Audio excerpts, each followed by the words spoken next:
क्रांतिकारी जय भीम. मित्रांनो, आज आम्ही आलोय श्रावस्ती बुद्धविहार. श्रावस्ती बुद्धविहार हे बदलापूरमधील पश्चिम येथील हेंद्रेपाडा एरिया आहे. हेंद्रेपाडा भारत कॉलेजच्या बाजूलाच हे श्रावस्ती बुद्धविहार आहे.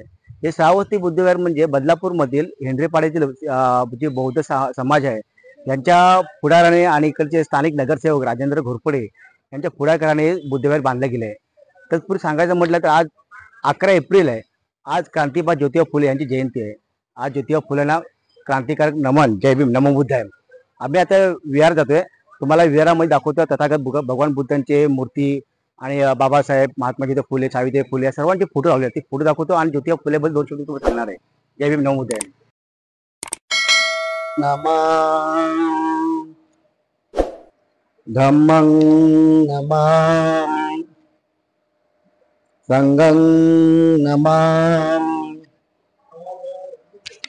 मित्रांनो, आपल्या इथे आज या बुद्धविहारामध्ये क्रांतिबा ज्योतिबा फुले यांचा जन्मदिवस आहे आणि आज इथे जयंती साजरी होणार आहे. आता हळूहळू लोक येतील आणि जयंतीचा आपण कार्यक्रम करणार आहोत. तत्पूर्वी आज सांगायचं म्हटलं तर आज ज्योतिबा फुल्यांचा पिक्चर निघतोय आणि त्या पिक्चर निघायला काही लोक विरोध करतायत. पण ते कितीही विरोध करू दे, इतिहास हा लपत नसतो. आज ना उद्या इतिहास येणारच आहे.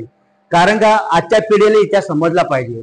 ज्योतिबा फुलेंनी काय कार्य केलंय, किती परिस्थितीत त्यांना त्रास झाला, कुणी कुणी त्रास दिला, कसा त्रास झाला हे समजलं पाहिजे पिढीला. कारण का जो पण आजच्या पिढीला छत्रपती शिवाजी महाराज यांचा इतिहास समजला पाहिजे, बाबासाहेब आंबेडकरचा इतिहास समजला पाहिजे, तसेच सम्राट अशोक यांचा इतिहास समजला पाहिजे, तथागत बुद्धांचा इतिहास समजला पाहिजे. त्याचप्रमाणे महात्मा ज्योतिबा फुले, सावित्री फुले यांचा पण इतिहास समजला पाहिजे. कारण आजच्या काळातील या बहुजन वर्गातील भारत देशात सर्व स्त्री आहेत. माझ्या घरातील स्त्री असतो या भारतीय स्त्री असतो, कोणी पण त्या शिकतात, आज ज्या पदावर गेल्या आहेत त्याचं पूर्णपणे श्रेय फक्त ज्योतिबा फुले आणि सावित्रीबाई फुलेलाच आहे.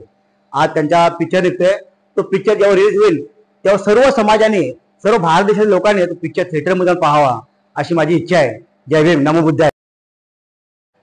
आज आपण जे श्रावस्ती बुद्धविहार आलोय, हे श्रावस्ती बुद्धविहार त्या काळात बदलापूरला आम्ही 2005 ला आलो.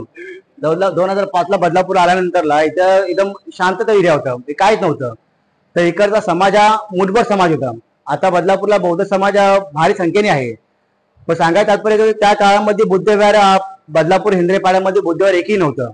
इकडचा बौद्ध समाजाने प्रत्येकाने विनंती केली की आम्हाला सुद्धा नतमस्तक व्हायला बुद्धविहार पाहिजे. मग त्यावेळेला आमचे इथे स्थानिक नगरसेवक राजेंद्र घोरपडे यांच्या पुढाकाराने बौद्ध समाजाच्या साथीने हे बुद्धविहार बांधले गेले. आज या बुद्धविहारात वेगवेगळ्या प्रकारचे कार्यक्रम होतात. म्हणजे वर्षावारचे कार्यक्रम होतात, दर रविवारला आपले त्रिशर पंचशील होतात, धम्माचे वर्ग होतात, मेडिटेशन होतात. आणि आता खास करून ज्योतिबा फुलेची जयंती साजरी होणार आहे. आज वर्किंग डे आहे, परंतु आपल्याला काही करून आपल्या महापुरुषाची जयंती साजरी केलीच पाहिजे. कारण का महापुरुषाचा इतिहास हा एका पिढीपासून दुसऱ्या पिढीपर्यंत पोहोचवणं आपलं काम आहे. आज या श्रावस्ती बुद्धविहारामध्ये तुम्ही बघताय भारताचे संविधान सुद्धा आम्ही तयार केलेलं आहे आणि बाबासाहेब, भगवान बुद्धाची मूर्ती. आणि आमच्या प्रत्येक बुद्धविहारामध्ये छत्रपती शिवाजी महाराज, सम्राट अशोक, ज्योतिबा फुले, सावित्रीबाई फुले, रमाई आंबेडकर यांचे फोटो तुम्हाला सर्वांचे दिसणार. फोटो तुम्हाला शाहू महाराज सर्वांचे फोटो दिसणार. कारण बाबासाहेबांनी तर तथागत बुद्ध, संत कबीर आणि ज्योतिबा फुले यांना गुरु मानले. कारण हे तिन्ही पण माणसांनी कर्मकांडच्या विरोधामध्ये लढाई केली आहे, त्यांनी समतेसाठी लढाई केली आहे. जय भीम. नमो बुद्धाय.